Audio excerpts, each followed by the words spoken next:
Can you hear me? Good. Am I allowed to start? Can I start? Sure. Good. Okay. Thank you very much for the invitation. I used to work in this office here, now I'm on campus because of Fox, basically. Christine pulled me over. I mean, don't tell anybody else, but I like the campus better, to be honest. Like, I don't miss HNI, but I miss you guys, right? Anyway, but I used to always see this event happening, and so now I know what it's actually about. Good. So thanks, Christine, for the wonderful talk. It was actually perfect because I'm going to talk about the other side of the story, and that includes, telling you about quantum computing from a CS perspective, right? So you'll see how different the two views are in the two fields. I think that's important. Good. So I'm a computer scientist by training. Okay, theoretical computer scientist. Feel free to stop me at any time. Ask me any question you want. Right? There's absolutely no way I'm getting through all my slides. Okay, I know that. So just try and understand as much as you can. Ask me as many questions as you can. Good. So I want to really complement Christine's talk and talk about quantum algorithms. Okay. And in particular, I want to talk about this question, which is, where are we in the grand scheme of quantum algorithm design, generally speaking? Okay. So I'll try and give you a bit of history, a bit of what's recent, and I'll tell you a bit about, at the end, about our work as well, one of the most recent things we've been involved with. Good. And just as Christine did, right, I'm going to tell you, we're spending a lot of money on these things, like 2 billion euros in Germany alone. Okay, that far dwarfs every other country on the planet, apparently. So, we better have something to actually use these computers for, right? That's what the algorithm is about. Good. Now, I mean, we want to apparently build a competitive quantum computer in 5 years. I think that seems pretty optimistic, right? But okay, good. That's your job, right, Christine? Okay, so here, this is the outline for the talk. I'll start with basics of quantum computing, a bit of history, kind of a really interesting pair of dueling directions that has come up in the last few years. And then, whatever time I have left, I'll try and go through this recent work we've done. But again, I don't expect to get through it all. Okay? Good. Again, stop me at any time, ask any questions you want. I don't care how stupid it is. Okay? Good. So I'm going to repeat a little bit of what Christine said, but from a computer science point of view. Okay? I'm a computer scientist. No offense, Christine, I don't care about physics, right? I think in my little idealized box of what is quantum mechanics, what are the mathematical rules, and what am I in principle allowed to do? And I develop an algorithm, and then I hand it over to Christine. I say, please implement this. And she says, you're crazy. Like, there's no way we can implement this. Like, because of course there's a big difference between practice and theory, right? But anyway, we'll stay in our little theory box here. And so for my purposes, okay, what is a quantum state? A quantum state is nothing other than a unit vector. Okay, so think about this hypersphere here in high dimensions. And the key point here that also Christine mentioned is that if I have an n-qubit system, the dimension of my space isn't n, it's 2 to the power n. Okay, so this is exponential log. And so just to describe the state of an n-qubit system, I have to write down this gigantic vector, right? Classically, 2 to the n amplitudes. Okay, so for this talk, unit vectors are just quantum states, and vice versa. And so what can we do to a quantum state? What kind of operation can I do, right? Classically, you have gates like AND and OR. Quantumly, you have to do, as Christine said, something called the unitary matrix. Okay, and all this really means is that the matrix is invertible in a very nice way. But what it actually means, in terms of this picture, is it's nothing more than a rotation of this hypersphere. Okay, so quantum states are just unit vectors, and what I'm allowed to do is I'm allowed to rotate them. That's it. I mean, that's literally what quantum mechanics prescribes. Again, in my magical closed box of everything working perfectly. Good. Okay? And of course, what's the problem? The problem is that we can't hope to implement an arbitrary rotation on this hypersphere efficiently, just like you can't implement an arbitrary Boolean function efficiently. Okay? And efficient for me means what? It means I need, the time has to scale polynomial in the number of qubits, not in the dimension. It's very important. Okay? Good. So what do we want to do? Typically, if you want to run it on, say, a gate-based computer, you want to take your giant rotation on this hypersphere and break it up into just 1 and 2 qubit gates that when you compose them together, it induces that large rotation you want. That's the goal. And the number of gates you want is supposed to scale polynomially in the number of wires you have, the number of qubits. Questions?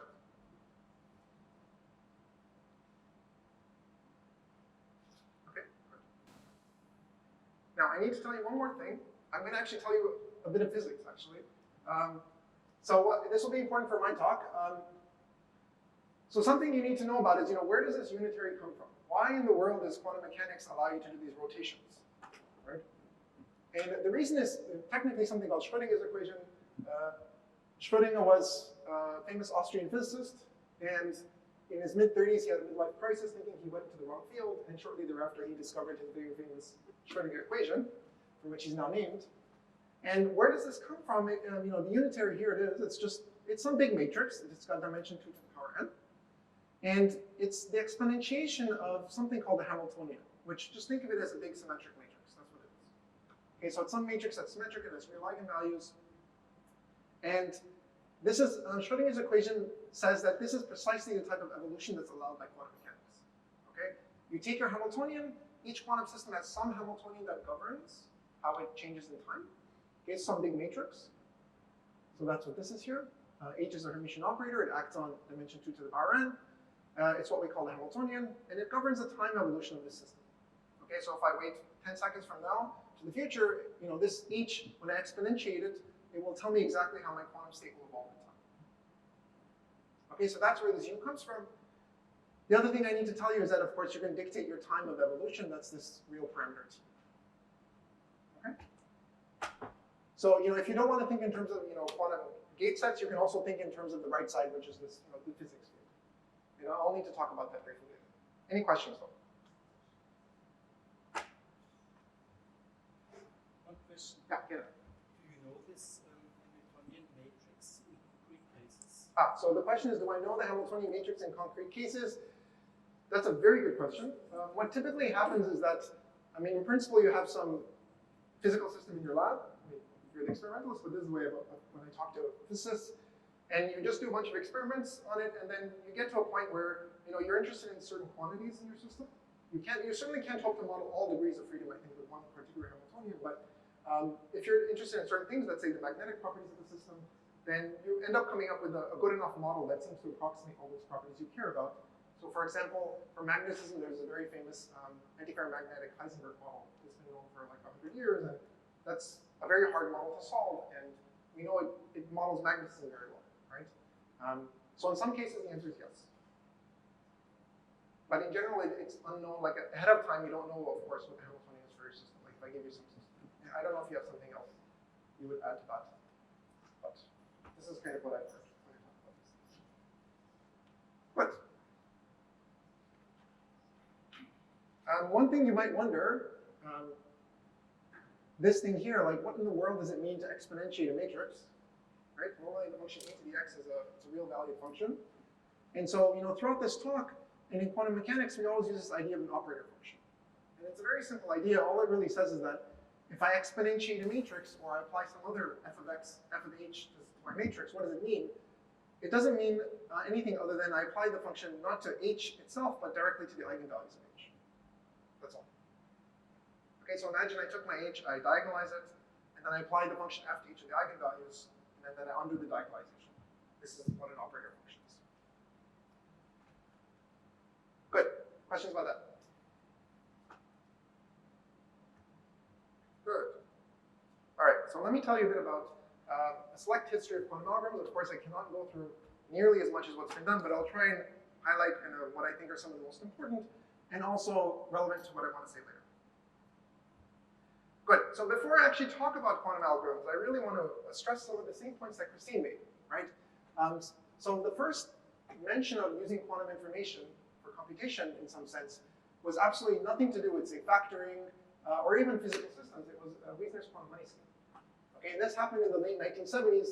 The way I've heard this story told is that Wiesner was a student at the time, and for some project, he hands in this thing on quantum money and puts on his professor's desk. The professor says, what the hell is this? I don't understand any of this. You get a 0, basically. Like, he failed, right? And it took roughly 10 years until Wiesner's ideas were actually published. Okay? But basically, he had this idea of using basic, notions of polarization, just as Christine was telling you about, just 4 different quantum states, basically on a single qubit, to come up with an unforgeable notion of quantum money. This was his idea. Okay?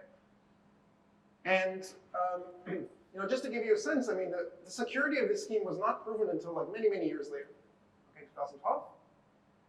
And in fact, even though there's security of the scheme, there is a way to still break the scheme, okay? The scheme is insecure if every time the bank checks your banknote, if they return your quantum banknote to you, you can break the scheme, right? There's an adaptive attack. So what I want you to take away from this slide is that, this very early example already tells us many of the traits of quantum computing we need to always keep in mind, okay? Number one is, of course, that, it's possible to do things which are impossible classically. Otherwise, we wouldn't be here, right? Number two is that, in general, you don't necessarily require a universal quantum computer to do something interesting, okay? And just like that last thing, really highlights this adaptive attack after security was proven, you have to be really careful about any claims that are made about quantum computing, okay? If you look at the fine print, what are the assumptions? And you'll see more of that in this talk, okay? So the above security, it was proven in the model where, you give me the banknote, I check it, and then if it's right, I cash it in, and that's the end of the story. I don't give you the banknote back, right? But as soon as you do something what a real bank would do, give the banknote back, then you're in trouble, it turns out. Okay? Good. So with that said, let me tell you more about actual algorithms now. Okay, so the first serious algorithms were in 1994 is Shor's algorithm, right? This is the very famous polynomial time algorithm for factoring. And how many people have heard of this algorithm? At least know about its existence? Okay, good. So basically, what is the factoring problem? Why should you care? Well, the factoring problem is what you learned in high school, right? I mean, at least I did in Canada, right? I give you an integer x and ask you give me the prime decomposition of x. Okay.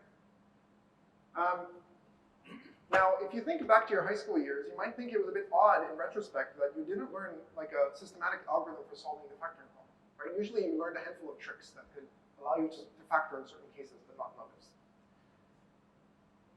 And the reason why is that we generally believe that factoring is hard to solve. Okay? So in fact, one of the most popular crypto systems on the planet, RSA, this is what gets used, for example, when you go on Amazon and put in your credit card information, right? That's secure only if factoring is actually hard to solve. Okay? As soon as somebody figures out a way to factor quickly, they can steal your credit card information, literally. Okay? Okay, and so it was a huge deal in 1994 when Peter Shor showed that if you had a quantum computer, then in fact you can solve the factoring problem efficiently if you can build a large-scale quantum computer. Okay, there's that big if. So this is all in theory, it's all on paper. And factoring is a very special problem, by the way, is because it's, what kind of problems might quantum computers be good at? Well, here's a good hint. We don't expect to solve super hard problems, what we call NP hard problems in CS. But factoring is a very special one. It's what we believe is NP intermediate, meaning we don't believe a classical computer can solve it efficiently, but we also don't think it's really impossible.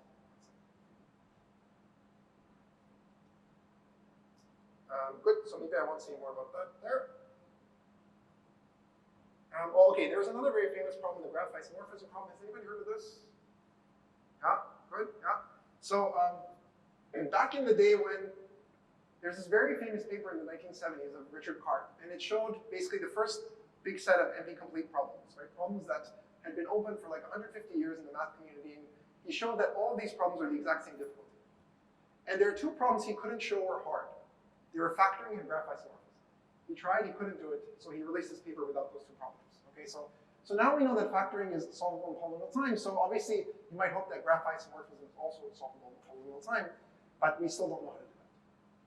There is a quasi-polynomial time algorithm now, classically, actually. Good. The second thing Christy mentioned is Grover's algorithm. Okay, this is just this search in an unstructured database. And so just imagine you have a giant chest of drawers, like 100 drawers in it with socks in it, right? And you're looking for your favorite sock. Classically, you have to look through the whole cabinet, all the drawers to find your sock. But quantumly, you can look at roughly 10 drawers and you'll find your sock. That's the analogy, right? And this is extremely general algorithm, okay? Like it's just search, very broadly defined. What's the trade-off? The trade-off is that unlike the factoring algorithm, which gives you an exponential speedup over classical computers, Grover's algorithm, it's so general, but the trade-off is that you only get a polynomial speedup. You get a square root speedup, okay, over brute force. Okay? And in fact, that's since been generalized to this so-called amplitude amplification, which says the following. give me any probabilistic algorithm, classical, which succeeds with some probability p, then there's a quantum framework you can throw on top that will boost that probability by a square root. Okay? That's amplitude amplification. Questions so far? Okay, good. So these are kind of the two most famous quantum algorithms from the beginning, I would say. Another algorithm which is very important in our community, right, also important for my discussion, is Lloyd's Hamiltonian simulation algorithm. Okay, why is this so important? Well, as Christine mentioned, you know, in the early 80s, Richard Feynman was really interested in simulating physical quantum systems, okay, on a quantum computer, right? And Lloyd basically showed that natural quantum systems, meaning those governed by something called a local Hamiltonian, which maybe I'll tell you about later. So remember, the Hamiltonian is this big matrix you plug into Schrodinger's equation to dictate the evolution in time of a quantum system. In nature, we don't get arbitrary Hamiltonians, we get something called a local Hamiltonian, okay? And these ones can be simulated efficiently, at least in theory, again on paper, with a quantum computer. And for those of you who are mathematically inclined, right, he brought in this very famous Lie product formula. And you know, what's the problem? The problem is that in quantum mechanics, if I have a sum of two operators in this exponent, if they don't commute, then this is not e to the h1 times e to the h2. That's the problem, right? So you need a way to deal with these non-commuting operators. And by the way, all of quantum mechanics is hard because of that bloody non-commutation, okay? This formula tells you how to break that up, okay, with some overhead, of course. Good, okay, so this is also an important algorithm. It's the last one I'll mention on this slide. Any questions about the 1990s?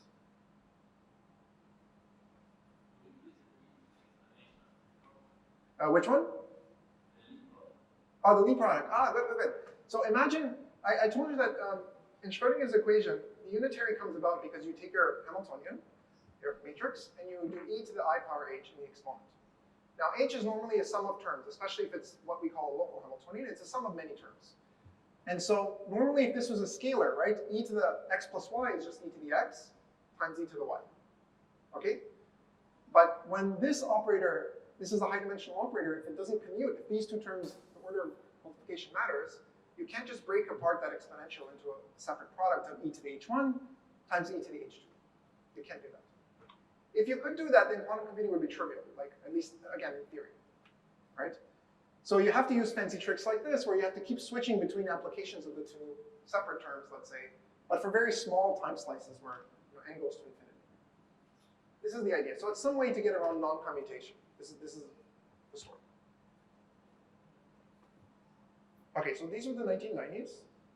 I don't know where you guys were in the 1990s. I was big into baseball as a kid. 2000s. Okay, the main algorithm I think of in the 2000s, which will be relevant for this talk, is this nowadays very famous HHL algorithm. So this, to me, has more or less joined the ranks of, Shor's algorithm and Grover's algorithm. And if you read anything on like quantum machine learning nowadays, there's at least a 50% chance you'll see HHL in that paper. Okay?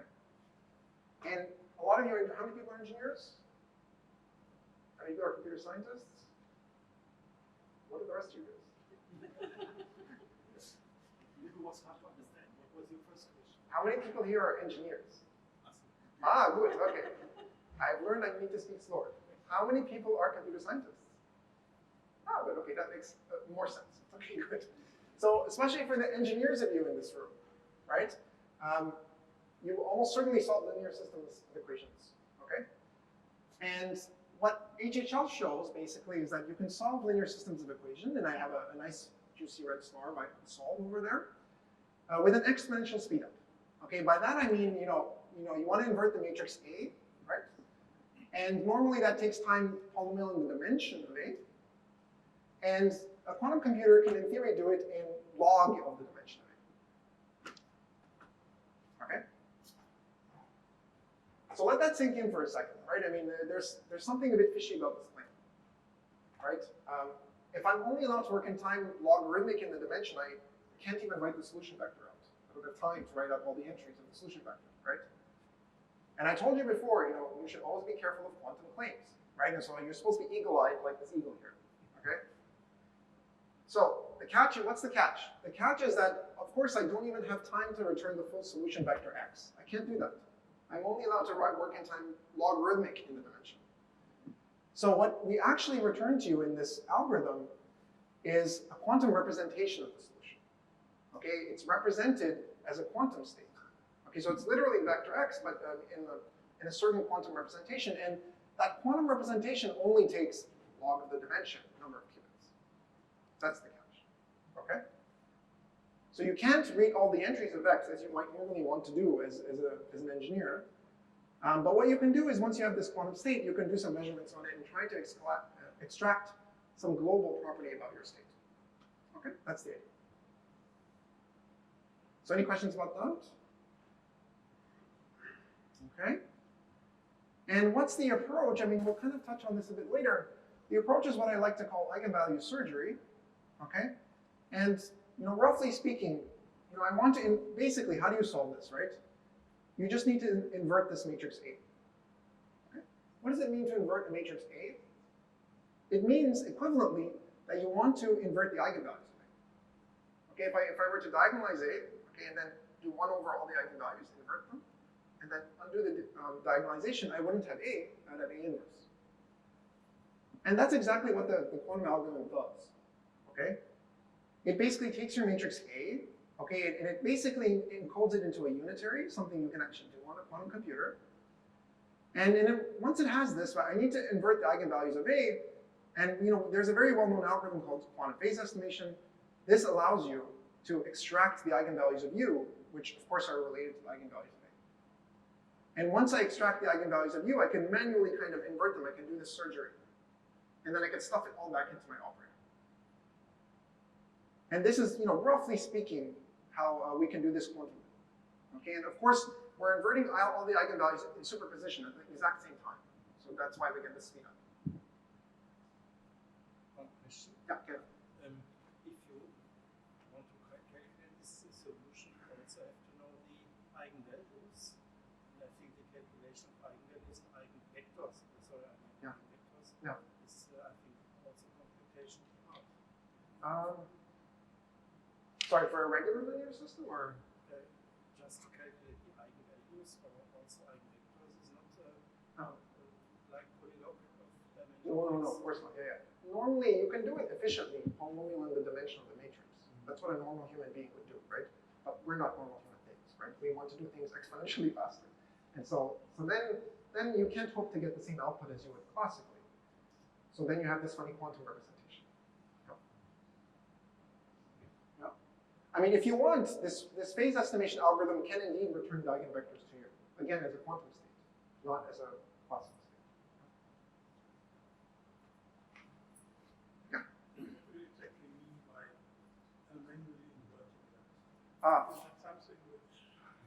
So, okay, so this is, I'll tell you literally what I mean, okay? So what you do is,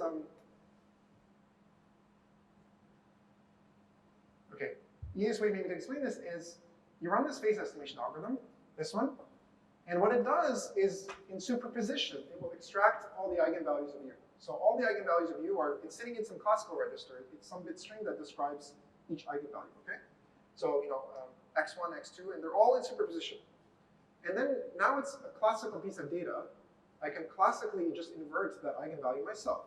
It's just, f of x equals 1 over x. I can do this classically in superposition, coherently.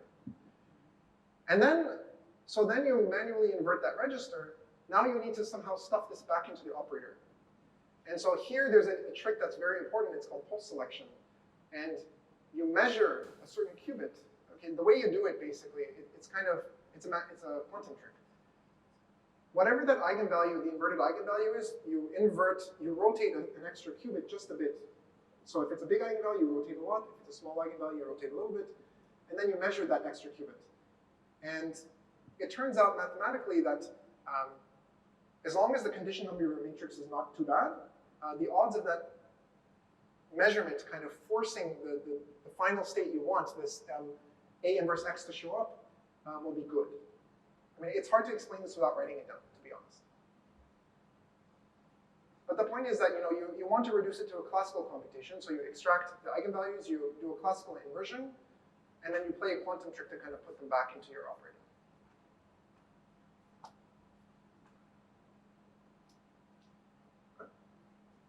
So one thing that's really neat about this algorithm is that it's what we call BQP complete. So that basically means that matrix inversion tells us precisely the power of efficient quantum computation. Everything you can do on a quantum computer efficiently, in principle, you can cast as a matrix inversion problem, and vice versa. Okay? So there's something very special about this problem. And of course, this is evidence that we don't believe classical computers can do this as quickly as we can quantum, right? Because otherwise, classical computers can simulate the quantum computer, right? I can take my favorite quantum computation, I can rephrase it as a matrix inversion problem, and then my classical computer would just solve that matrix inversion, okay? Good. So that's the 2000s. Okay, so now we're getting to nowadays, the 2010s, and some really interesting things have happened in this decade. The first thing that happened was that we now have optimal Hamiltonian simulation. So this is again, so maybe I haven't said this yet, but I really should say this. As Christine says, quantum computers are very unlikely, at least in my opinion, to become general purpose computers. Okay, they're not going to replace this laptop. It just makes no sense, right?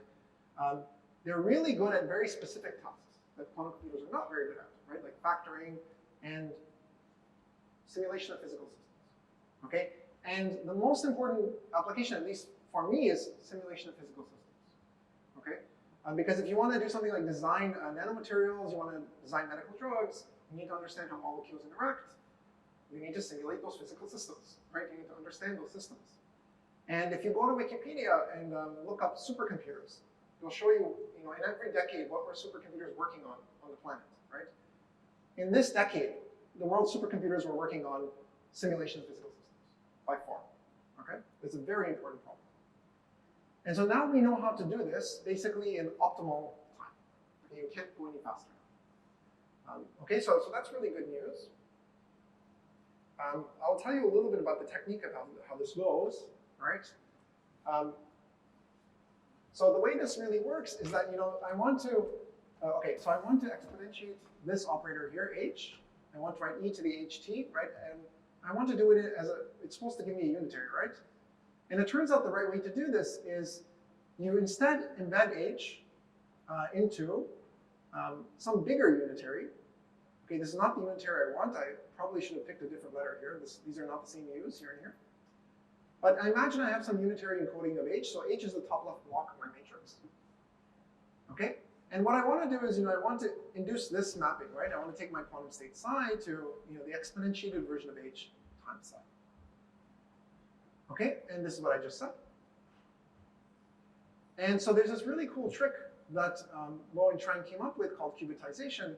And basically what it allows you to do is that if you have access to a circuit for this unitary, then you have access to a circuit for this unitary, where we take h, and I choose my favorite polynomial p, and I get to process this top left block by this polynomial. Okay, and so why is that interesting for us? Well, once one of these blocks is kind of this polynomial in h, what I'm going to do is, which polynomial do I choose? I choose a polynomial so that the polynomial of this operator is approximately equal to the exponentiation of the operator. Okay, so I approximate that via, it's basically a Taylor series extension, right? Okay, and so this really contains, this block now contains exactly what I wanted. It more or less contains this. And then here I use the exact same trick in the linear systems paper. I use this post selection to basically extract out this block from this bigger matrix U prime. Okay, and this happens only with some probability. I'm not guaranteed that it's going to work. So, this is a very general purpose technique. I don't expect you to understand all the details, but I want you to get a sense of what are the crazy things quantum algorithm designers need to do in order to make progress. Okay? Good, so this is for Hamiltonian simulation. So this may or may not be interesting to you, but kind of what's a bit more interesting, at least for this talk, is what that gave rise to. Okay, so it gave rise to essentially a unified framework of quantum algorithms. Okay, so there's one framework now that describes many of our quantum algorithms in one shot. And that is this so-called quantum singular value transform framework. And so what is this? This is basically a generalization of Low and Trang's qubitization. And now you can do not just square matrices, but non-square matrices. And if, roughly speaking, what it allows you to do is you take an arbitrary quantum state, and you can affect some mapping that looks like this, right? So I give you a matrix A, I gave you my favorite polynomial P, and you affect this mapping. So what is this funny square root of A dagger A? Think of this as the absolute value of the matrix A. That's literally what it's computing. And then you apply some polynomial to its singular values, or eigenvalues. Okay? So this is just the way the framework works. And if you don't understand what that says, that's okay. That's not the point of the slide. What is here, the point is that we get a unified framework for a host of quantum algorithms. Okay, so optimal Hamiltonian simulation, linear systems, amplitude amplification, quantum machine learning, essentially every quantum matrix linear algebra algorithm falls into this framework. You can reproduce all of them. Okay, that's amazing. And the one thing it couldn't do originally is the so-called quantum Fourier transform, which is what you need for Schrodinger's algorithm. And that was later added in a follow-up paper. You have to be a bit more clever yet how to use that framework. Okay. Questions there? Yeah. Question to this error we were talking about last night. Yeah, please. The last one. It's the error in What do you mean by the error here? the error epsilon. That's like simultaneous. Oh, sorry, yeah. You mean this thing here. The question is, what is this error up top? Yeah, okay, so of course, we don't expect to do exactly this unitary U. We want something that's close in an appropriate norm or distance, right? Typically, we're talking about the spectral norm, which is the largest eigenvalue or singular value difference. And once you have closeness in that norm, then you know that the circuit will basically behave nicely. It'll do approximately what we want on any quantum state I care about. So for real applications, the log 1 over epsilon is larger than 2. The log 1 over epsilon, well, I mean, so, okay, in practice, you only need epsilon to be inverse polynomial in your system size, in practice. Yeah? So what this says is that you can even get exponential precision in polytime if you want. So T is something like what? Yeah, think of T as like the, so think of T as the size of your circuit if you want, or something like that. Yeah, that's right. It used to be multiplicative, so the optimal one is now additive. That's right. That's why it's optimal. But, so let me tell you about kind of what's happening nowadays. Okay? Yeah, go ahead. Yeah.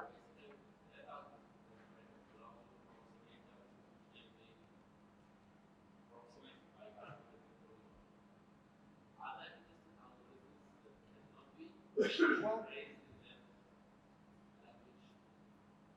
so I think so. So for example, like the Shor's factoring algorithm, you can't use that framework directly. You have to iterate it in some not so nice way, right? For example.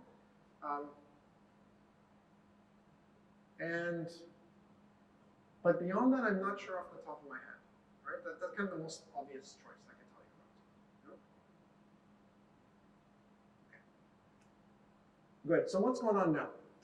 So there's a slight problem here, right? Which is that I've spent a lot of time telling you about all these great algorithms, right? Look at all the good things we can do. Unfortunately, if you actually want to implement these in the lab, they're kind of complicated. Okay, and this is what I mean by the chasm between what I do and what Christine does, right? So, the best estimates I've seen for Shor's algorithm, if you want to break RSA, okay, like Shor's algorithm has been run in a lab, but on a very small number of qubits, right? They factored like the number 15 or something, okay? But if you want to break RSA, okay, the best estimates I've seen are you need on the order of a few million qubits. Okay, and RSA is that very important crypto system, okay? Yeah, current universal quantum computers are at a few hundred qubits at best. Okay, at best. So we're very far from that. Okay, and here I'm talking about universal ones like the standard ones, kind of that Google and IBM, et cetera, use are ion traps and superconducting qubits. A few hundred qubits. That's it. Good. All right. So, but I'm going to be this pouty child here. I'm going to say but I want my ice cream now, right? I don't want to wait. Okay. So can we still do something interesting in the short term? And this is going to be something that Christine talked about. I'll discuss it from a slightly different perspective. But in the short term, can we experimentally prove that quantum computers outperform classical ones? Okay, maybe I don't need a super big universal computer to do this. And to the computer scientists in the room, this is exactly what Christine was referring to. We certainly believe something called the Church-Turing thesis. And this is a thesis, it's not a theorem. But it basically says that anything that a computing device in the world can compute in our universe, something called the Turing machine, a very simple device, can also compute. Okay? And there's an extended version of that thesis that says that not only can a Turing machine simulate every device in the universe, but it can simulate it efficiently with polynomial overhead. And so the goal here is to refute that extended Church-Turing thesis, to show that quantum computers cannot be efficiently simulated by a classical computer. Now, of course, this is a very tricky game to play because things like the Church-Turing thesis are done in the asymptotic limit of infinitely large computers, whereas any experiment is of fixed size, right? You can't, but nevertheless, you could try and come up with some good evidence. Good. So what does this give rise to in some sense? So on the one hand, we have these quantum advantage frameworks that are trying to show that quantum computers are, amazing, even though they're just baby computers right now. Christine mentioned boson sampling. I'll also mention random circuit sampling. These are not practically useful, but they're proofs of concept. Okay. And on the other hand, something very funny has been going on, and this has been the trend towards dequantization. And it turns out that in certain settings, not all of them, but in certain settings, that really amazing unified framework for quantum algorithms I showed you, that can actually be dequantized in a sense. In some sense, it's not really quantum. Okay? And the problem with this is that there's I'll tell you about this later, but many of the quantum machine learning algorithms that people are really hyped up about, they can be dequantized. Okay, they're not really genuinely quantum. So I'll try and tell you a little bit about each of these, then I'll probably run out of time at that point, and that's completely fine. Okay, so let me tell you just a bit more about what is quantum advantage. Okay. So here you're trying to define a task X so that, number one, it's easy on a quantum computer, okay, but it's hard for a classical computer. Now, we need two more things, okay, because quantum computers can't do everything, right? So, number one, I want to tell you this one here. Near-term quantum computers are very noisy, so the problem should be hard for a classical computer even to solve approximately, even if there's noise in the system. Otherwise, it's not fair of a comparison. The quantum computer is also noisy. The other thing we need is that the problem should be hard even on average. So even if I pick a random instance of this problem, it should be hard for the classical computer. So most of the instances of this problem X need to be hard classical. Okay? That's the goal of quantum advantage, to find that task X, and then to run an experiment in the lab regarding X. Good. So for us, these will be sampling tasks. So let me start with boson sampling. So I'm going to say this a lot simpler than what Christine said it, right? To me, this is just an experiment where you shoot lasers into a bunch of mirrors and predict where the photons are coming out. Okay? Okay, more or less this is true. Come on, admit it, right? I mean, it's very hard to actually do it, right? But to me, this is what's going on. Now, you might ask, why would you do such a simple thing, right? What kind of a stupid experiment is this, right? Okay, number one, the idea is that it's supposed to be easy to implement in the lab. Okay, again, using quotes, because as Christine mentioned, it's not easy. Number two, the reason why this is interesting is because the distribution of where the photons exit this circuit, right, or this set of mirrors, it turns out is closely related to the matrix permanent. Some function of the matrix you can compute. And to a computer scientist, we love the permanent. Ooh, this is a very juicy problem, right? It's magical, right? It has these very nice properties. It's extremely hard to compute exactly in the worst case, not on average, but in the worst case. And we do know that, unlike many other problems for which we would love to prove average case hardness results, for the permanent you can prove that if I pick a random instance of the permanent, it's going to be really hard to solve. Okay? We can't do that for most problems we care about in computer science. The catch is, of course, this hardness is not over the complex numbers, let's say, as in quantum mechanics, but it's over finite fields. And so the challenge is, what you want to do is you want to extend both of these to the setting of not computing exactly, but approximately, okay, in the noisy setting, like I said on the previous slide. And we want a hardness result on average, but not on finite fields, but over the complex numbers, which is where quantum mechanics takes place. And that's the challenge. It's very hard. We can extend each of these separately. Like we know how to relax this, we know how to relax this, but we don't know how to relax them at the same time. That's what the field is still trying to figure out. And we're really, really, really close, but we're not there yet. The second framework is something called random circuit sampling. This is even simpler than the top. Here you just pick a random circuit and just predict what the output distribution will be. Okay, that's it. So pick a random sequence of gates and run that circuit. And this was designed from the ground up by experimentalists, unlike boson sampling. Aronson and Markopov have absolutely no idea about physics, like they're computer scientists like me. Okay. And I should be clear that the hardness results of both these platforms are nowadays known to be very comparable. Okay, so they're both roughly in the same hardness regime. Good.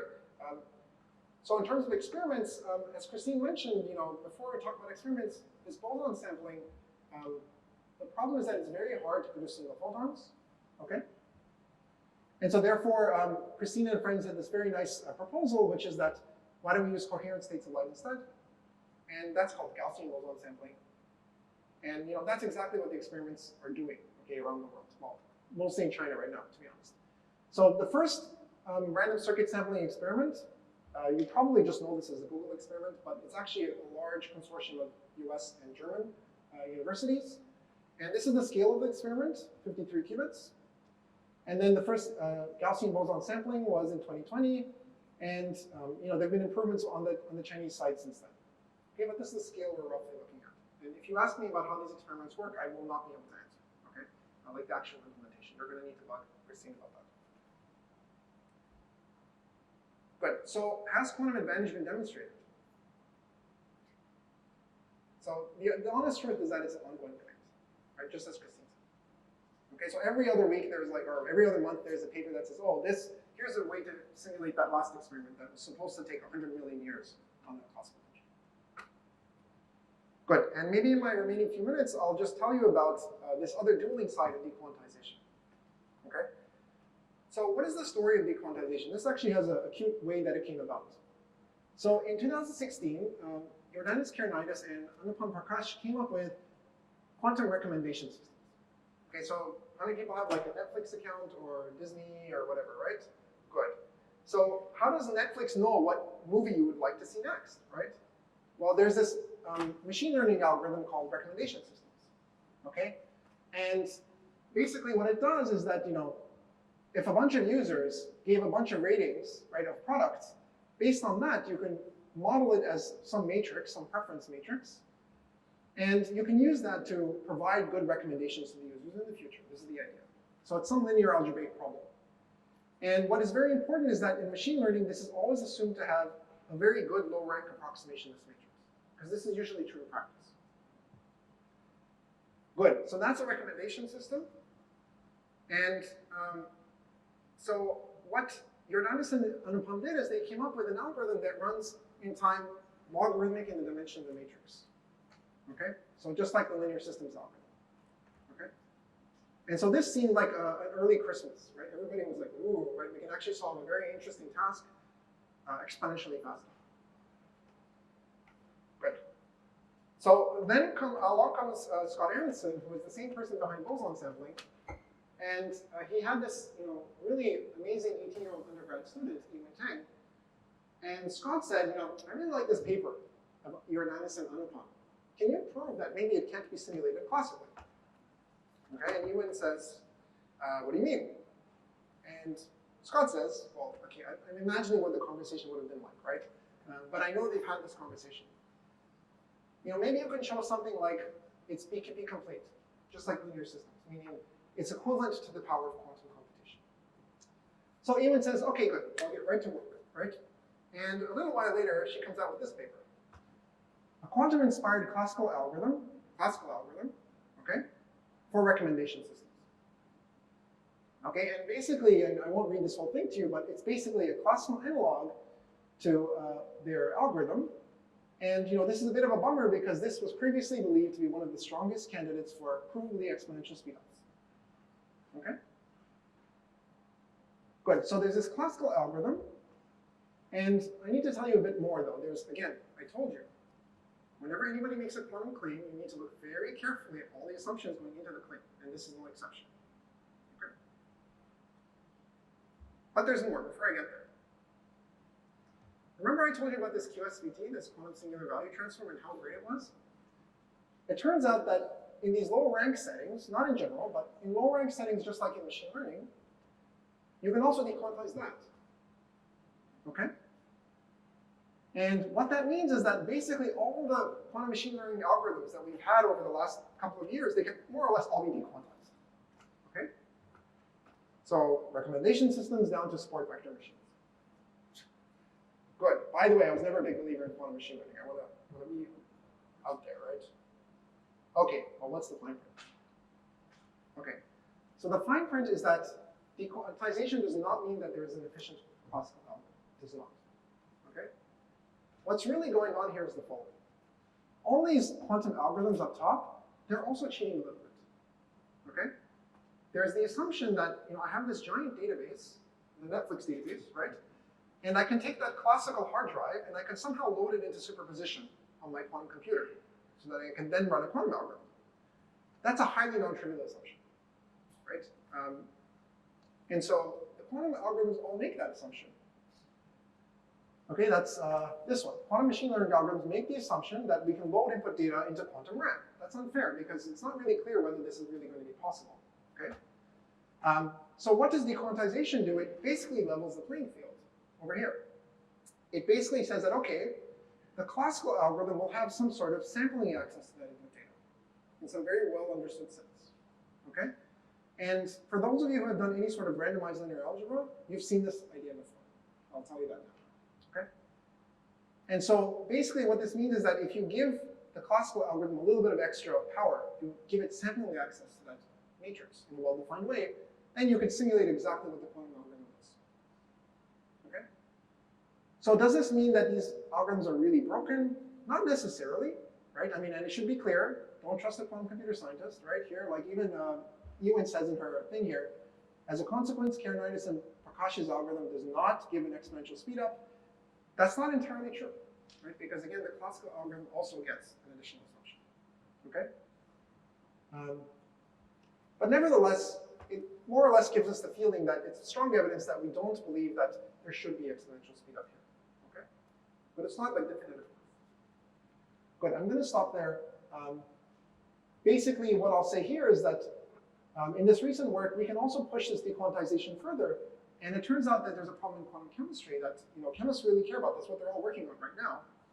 And the really nice thing is that dequantization does not break that problem. But what it shows is that basically, if you want to solve this quantum chemistry problem to the precision that a quantum chemist cares, you really need a quantum computer, it turns out.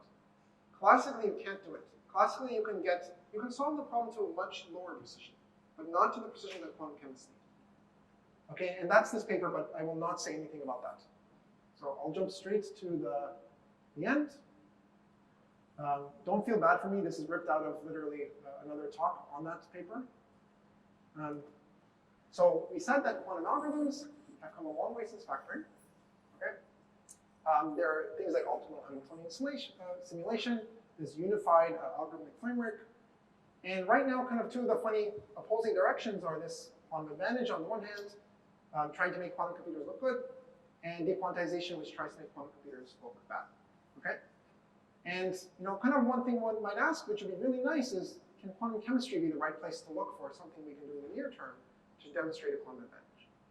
And the reason why that's a very nice question is because remember things like boson sampling, random circuit sampling, they're not practical tasks. Like, they don't do anything useful. But quantum chemistry is something we actually really care about. Okay, good. I'll stop there. Thank you very much for your attention.